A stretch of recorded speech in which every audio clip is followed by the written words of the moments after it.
رمضان المبارک بڑی عظمتوں، فضیلتوں، رحمتوں کے ساتھ سایہ فگن ہوتا ہے۔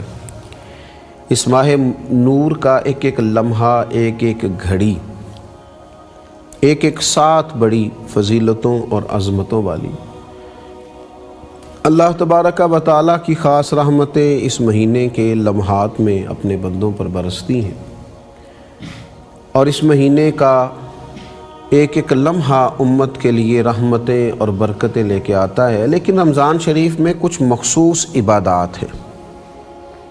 ایک تو روٹین میں سارا سال فرض نماز ہے، سارا سال انسان کے ساتھ اللہ تبارک و تعالیٰ کے احکامات کی پابندی ہے، لیکن رمضان المبارک میں کچھ خاص عبادات ہیں، جیسا کہ رمضان میں پہلی عبادت، اہم عبادت روزہ رکھنا ہے۔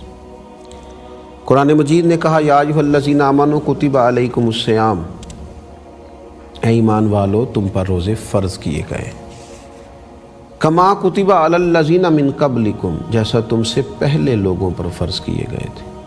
اور اس کی ایک غرض و غایت ہے، اس کا ایک مقصد ہے، لعلکم تتقون، وہ مقصد یہ ہے کہ تم پرہیزگار بن جاؤ۔ روزہ اللہ تبارک و تعالیٰ کی رضا کے لیے صبح سے لے کر شام تک کھانے پینے سے، عمل زوجیت سے اپنے آپ کو روکے رکھنا، اللہ تبارک و تعالیٰ کے ہونے کے تصور کو پیدا کرنا، توحید باری تعالیٰ کے ذائقے کو اپنے دل میں محسوس کرنا۔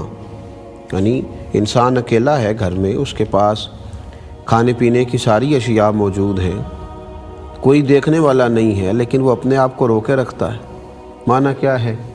لذت توحید کو چکھتا ہے۔ معنی کیا ہے؟ اس تصور کو پختہ کرتا ہے کہ میرا رب ہے جو مجھے دیکھ رہا ہے۔ اس خاص ذوق سے وہ گزرتا ہے کہ چاہے کوئی بھی موجود نہیں ہے پر میرا مالک تو موجود ہے نا۔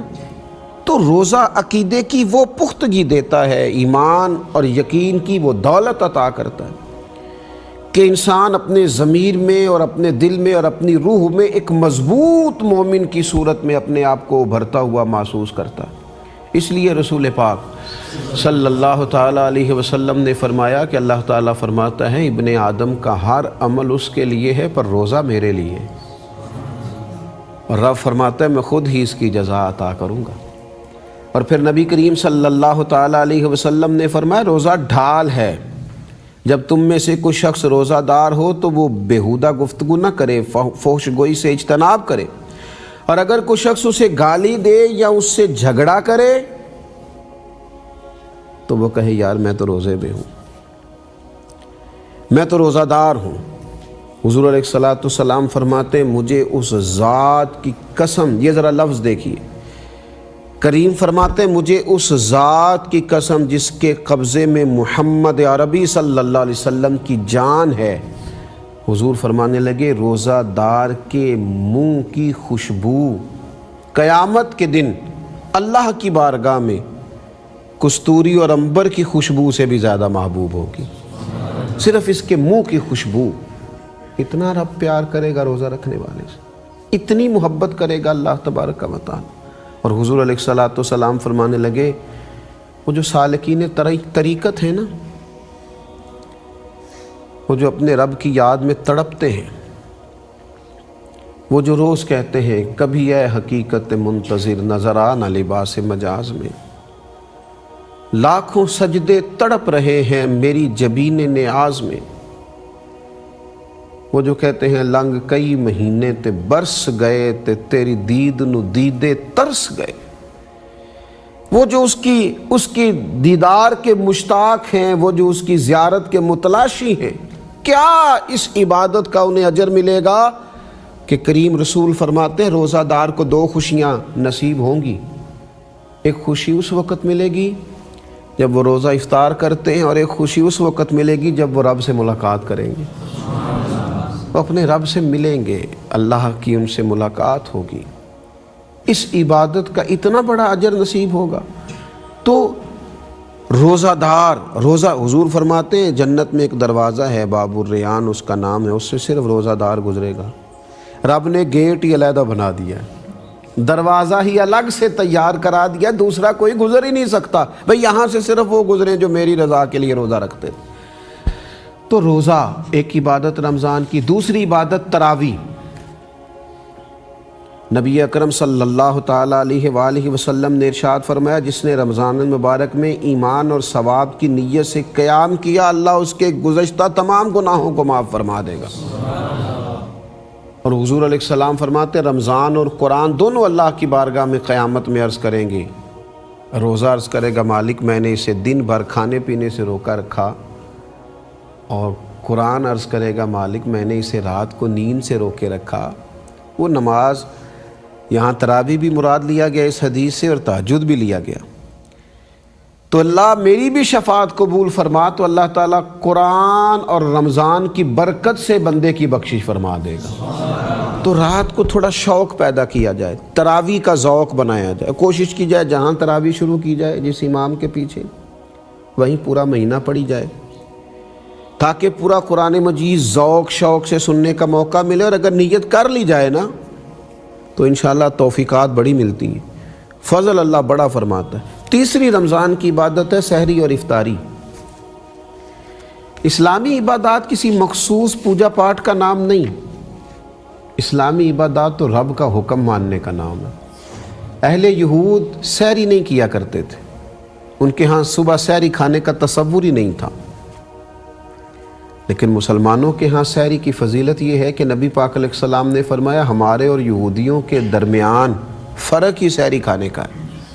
اور نبی اکرم صلی اللہ تعالیٰ علیہ وسلم نے فرمایا، سحری کھایا کرو، سحری کھانے میں برکت ہے۔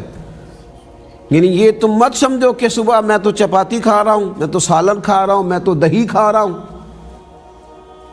تم یہ صرف کھانا نہیں کھا رہے، تم رب کی عبادت کر رہے ہو۔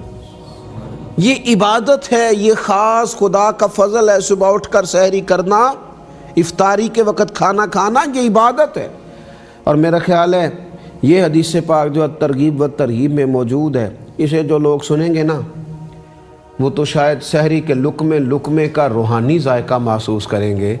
وہ تو صبح پانی کے قطرے قطرے کو اپنی روح میں اترتا محسوس کریں گے۔ وہ کھانا یوں ہوگا کہ جیسے ان کے وجود کے لیے نور بن گیا۔ رسول کریم صلی اللہ تعالیٰ علیہ وسلم نے فرمایا، بے شک اللہ تعالیٰ اور اس کے فرشتے سحری کھانے والوں پر رحمتوں کا نزول فرماتے ہیں۔ وہ روٹی کھا رہے ہیں، دہی کھا رہے ہیں، سالن کھا رہے ہیں، پانی پی رہے ہیں، کھانا کھایا جا رہا ہے، اور اللہ رحمتوں کا نزول فرما رہا ہے، فرشتے رحمتوں کا نزول کر رہے ہیں۔ تو سحری اور افطاری یہ بھی رمضان المبارک کی عبادات ہے۔ پھر رمضان شریف میں اعتکاف کیا جاتا ہے۔ حضرت احتاب بن ربیع رضی اللہ تعالیٰ عنہ کے الفاظ بڑے خوبصورت ہیں۔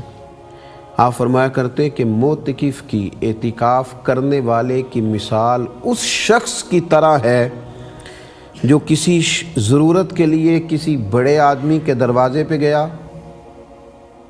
اور پھر جا کے وہاں بیٹھ گیا، کہنے لگا جب تک میرا کام نہیں ہوگا میں جاؤں گا نہیں۔ فرمایا اعتکاف کرنے والا بھی بیٹھ گیا ہے رب کریم کے دروازہ کرم پہ کہ مالک جاؤں گا تب جب تو اپنے فضل سے میری بخشش کر دے گا۔ اور حضرت عبداللہ ابن عباس رضی اللہ تعالیٰ عنہ رسول پاک علیہ الصلوۃ والسلام کی قبر نور کی طرف، مزار اطہر کی طرف اشارہ کرتے،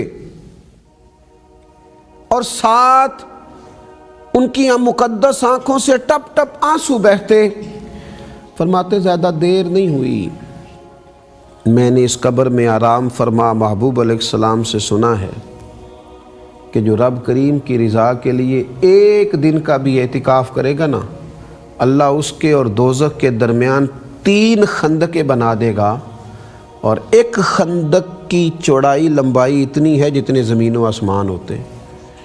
یہ اعتکاف کرنے والے کو برکت ملے گی۔ اگر ایک دن کے اعتکاف کی یہ شان ہے تو 10 دن کے اعتکاف کا اللہ کتنا اجر عطا فرمائے گا۔ پھر اسی طریقے سے رمضان المبارک کے اندر شب قدر ہے، اور یہ جو اعتکاف ہے اس کا مقصود ہی شب قدر ہے، اور نبی اکرم صلی اللہ تعالیٰ علیہ وآلہ وسلم کا طریقہ ہے۔